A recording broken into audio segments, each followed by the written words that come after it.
We did it like that, and now we do it like this. We did it like that, and now we do it like this. For man, for man, for man, for man.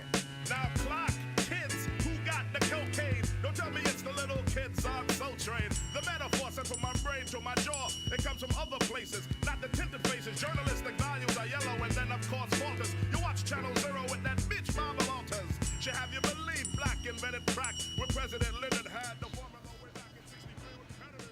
Yes, the double cross. Remember that. It's that time. It's time for the Friday Rivalry series. So, as you see here, Michael Jordan, Isaiah Thomas. Okay, so bear with me. I'm going to give you highlights of, the origins of the two players and where did the rivalry start and where did it end. Okay, I'm going to attempt to do all this within 20 minutes. Within 20 minutes, okay? All right, let's get to it. We did it like that, and now we do it like this. We did it like that, and now we do it like this. For man, for man. We're going to start off with Isaiah Thomas. Isaiah Thomas was born April 30th, 1961. He was the youngest of 9 children to Mary Thomas. They lived on the west side of Chicago. Isaiah Thomas was a playground legend of his time. He was a great player along with Mark McGuire, I think Doc Rivers, a few others. His brother name is Larry Thomas, and Larry Thomas was a great basketball player, but he got caught into the cultural life at that time with the drugs and everything else like that.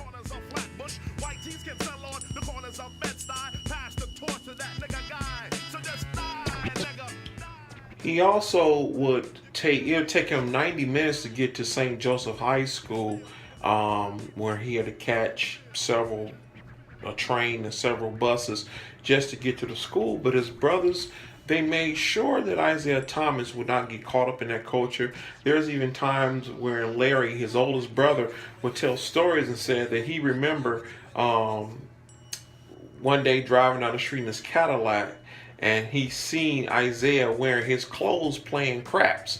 And he said Isaiah Thomas was so fast a runner that he couldn't catch him. But when he got him home, besides roughing him up, he told him, like, son, brother, you don't want to get caught up in this culture. Okay, from that point, Isaiah went, his mother, to look at it even further, he wanted to stay in Chicago to play college, like DePaul, which was near Illinois State, but it was his mother who told him what college to go to.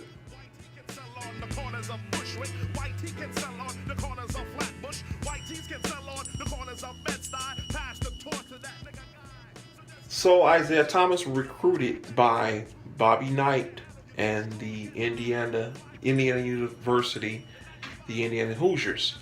That's the school his mom chose. And even in the press conference, she said, this is the school that I choose for Isaiah Thomas, his mother. She chose that. His brothers wanted him to go to DePaul. So when he went to Indiana University, I believe it was Mike Woodson he played behind. And Bobby Knight used to call him Isaiah Pee Wee Thomas, because Isaiah, even though he's listed as 6'1", Isaiah is really like 5'11", maybe a little at 6 feet, but he was a little guard. Now in 1981, he led them to an NCAA title, okay? And when they won the NCAA title, there was nothing more that Isaiah can do. Now even Bobby Knight said that Isaiah Thomas is not coming back. There is no reason for him to stay. He won the NCAA title in 1981. Think about it. Before before him, who won the title? Magic Johnson, Larry Bird, and now Isaiah Thomas. Okay, so this kid from the west side of Chicago, who took his high school team to the final, St. Joseph, and after graduation 2 years later, he leads the Indiana Hoosiers to an NCAA national championship. Okay. Now clock, kids who got the cocaine. Don't tell me it's the little kids on Soul Train. The metaphor sent from my brain to my jaw. It comes from other places, not the tinted faces. Journalistic values are yellow, and then of course falters. You watch Channel Zero with that bitch Mama Walters. Should have you believe. Now, in the 1981 NBA draft, okay, we know that the Dallas Mavericks had the first pick, and Dallas took his good friend and future teammate Mark Aguirre in the first round. First pick, that was Mark Aguirre. And Isaiah actually wanted to play for the Chicago Bulls. So he did whatever he could to try to drop in the draft, but Jack Mikowski, who was the general manager of the Detroit Pistons at the time, said, I don't care what you say or what you do. You are going to be a Detroit Piston. If you at number 2, I'm taking you. And it's also documented that when they asked him, he said, well, like I'm going to Detroit.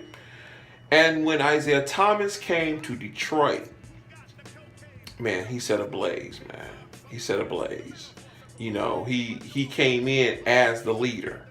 You know, his draft was so significant that they left those Thunderbolt jerseys, uniforms, to go for, which this here is his rookie jersey. But they went to the royal blue and royal red, white, and blue uniforms, as we know them, the bad boy jerseys and stuff like that. And rookie year, man, he tore it up. And his second year, he tore it up. So, and also led his team to the playoffs. They lost in the first round against the New York Knicks. What more can you do against Bernard King? Come on now. So that's up to the point where now we're going to look at the other person in this rivalry. Now clock, kids who got the cocaine. Don't tell me it's the little kids on Soul Train. The metaphor. Now the contrast difference between these two athletes. Now we go to Michael Jeffrey Jordan, who was born February 17, 1963. He was born in Brooklyn, New York. His father and him moved down to Wilmington, North Carolina. Middle class family. He's the fourth of 5. Totally contrast difference from Isaiah Thomas. Isaiah Thomas was born on the west side of Chicago, poor family, 9 altogether. Isaiah Thomas had to play basketball because there was only so much food in the house, and so it was a first come first served basis. So Isaiah Thomas would play basketball all day, and by the time he get home, there was nothing to eat. So he just say, "I'm just gonna stay on the court." This is a contrast difference. Isaiah Thomas was pretty much a playground legend in the state of Illinois. There is no documentation of Michael Jordan being a playground legend, but there are receipts to prove that Michael Jordan was an astounding athlete himself. He played baseball. He was I believe a baseball standout, and by the time he went to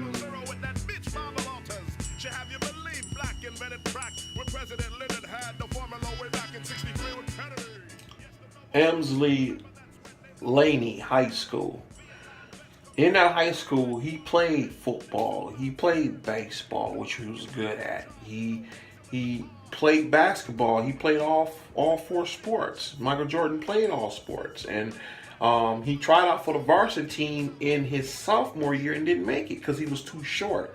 He was 6'11". He was 5'11" at the time. So he was heartbroken that he didn't make that squad. But he was a sophomore, man. Come on now. You don't expect to make the varsity team in your sophomore year, but he was just that competitive that he felt that he was good enough to make that squad, but he was too short. So, he came back with some fire, man. That's one thing about Jordan. He hate being denied. That dude hate being denied. So, and plus his brothers. See, he was raised in a household like that. He was the fourth of 5 children. So, and all around the same age. See, Isaiah Thomas' situation is his brothers were a lot more older than him. He was a shorty. He was the baby of the family. And so his siblings were a lot more older than him. So the situation was different for him. Jordan, they all pretty much came up around the same age. So he had his siblings to rival with. It's noted that one of his brothers, they used to wrestle and fight every day, and his sisters. So, and he did make the squad for Laney High School, and he did his thing. He did his thing. He did his thing, enough to be looked at from Chapel Hill. You know what I'm saying? You're too black, you can't handle, you're too strong, get high. Fly clock, next boost your steel. In 95, we take back Emmetsville. So here come Dean Smith. These are the years, this guy dropping 40 in high school, doing his thing in the McDonald's game. Jordan, he was a good player. You know what I'm saying? Like I say, but of course, Isaiah Thomas, in my opinion, had much a better, story as far as basketball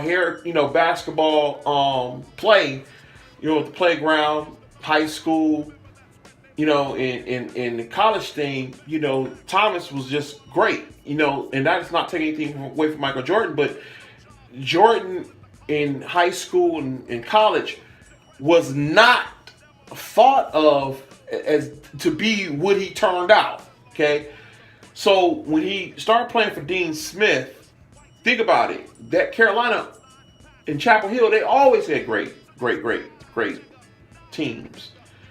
Michael Jordan was a part of the Sam Perkins and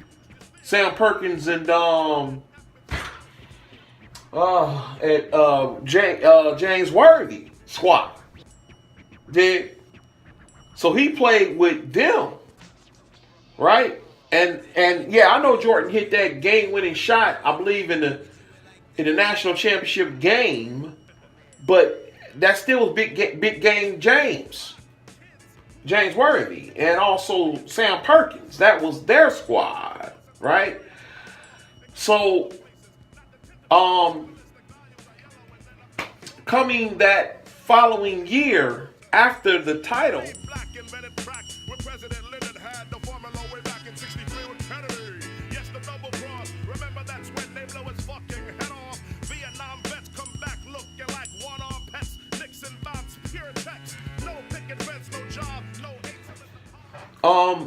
After the title, Jordan played 3 years with the North Carolina. They had an exit, I believe, in the Sweet 16. I think it was Sweet 16. Sweet 16 or Sweet 8. I forget who they lost to, but Jordan, being Player of the Year, went to the NBA draft.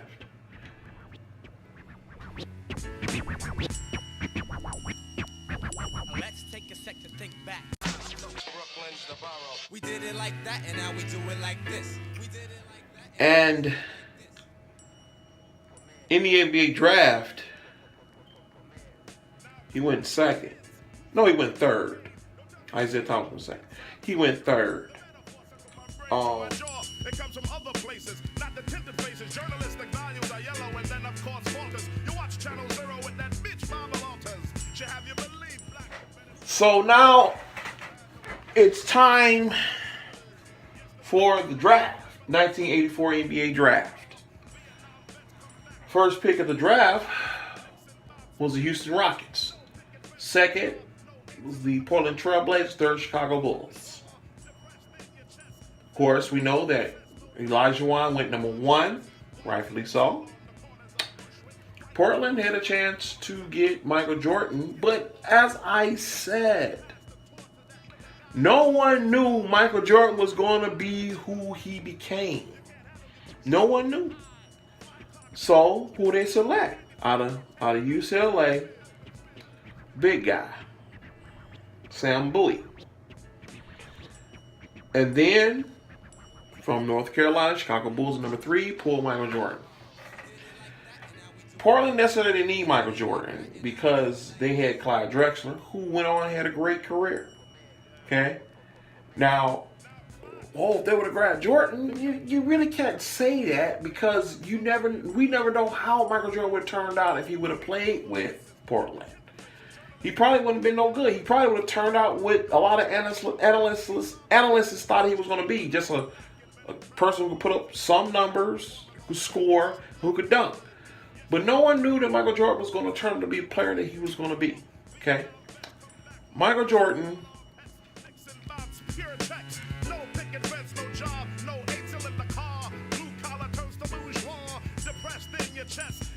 went on to become Rookie of the Year. Okay? Now, here's when the rivalry begins.